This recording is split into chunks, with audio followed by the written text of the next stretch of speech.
Thank you for hosting me in your show. It has been a real human tragedy, 3,000 losses and 6,000 injured people. But I think we had a very comprehensive, very quick and efficient response to the crisis. First, I would say action is relief and assistance, really dedicated to save life, to bring support, tents, water, health. This was very important. And within a week, I would say, we had a sense of what type of damages we had.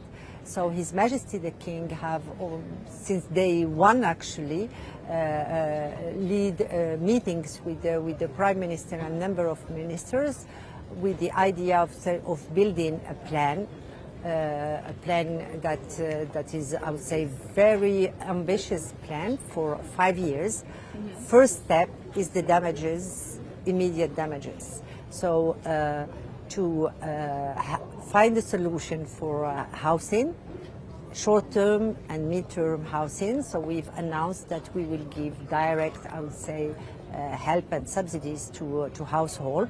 But it will take an hour or a year and a half to rebuild. So in the meanwhile, they're having also direct money transfer just to have, I would say, a solution for the housing in the meanwhile. We started also finding solution for schooling. So I really want to share with you the fact that within a week, all students, or most of the students, could be back to school. Different way to getting back to school, either changing provinces where they have time, or having tents.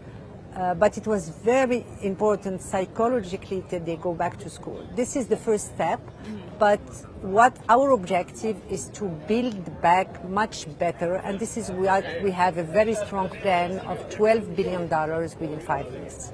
And that's where I was going to go next, because of course you naturally need to address this emergency, but it will cost you, right? So could you also explain to us how could this be damaging for the fiscal situation of Morocco this year? Okay, so for this year, and thanks to I would say a very strong solidarity of the Moroccan citizen, we have I think we have 2 or 3 instruments that are very important and allow us not to impact the fiscal, I would say, budget this year. We have, I would say, a fund, the 126, that is dedicated to contribution for the fund, and so far we're doing quite well. We are above $1 billion, and we are expecting to double this figure. We also anticipated, because we have an insurance instrument, a fund for catastrophe. So we have so many, I would say, buffers for this fiscal year, not to damage, I would say, the balance of our budget.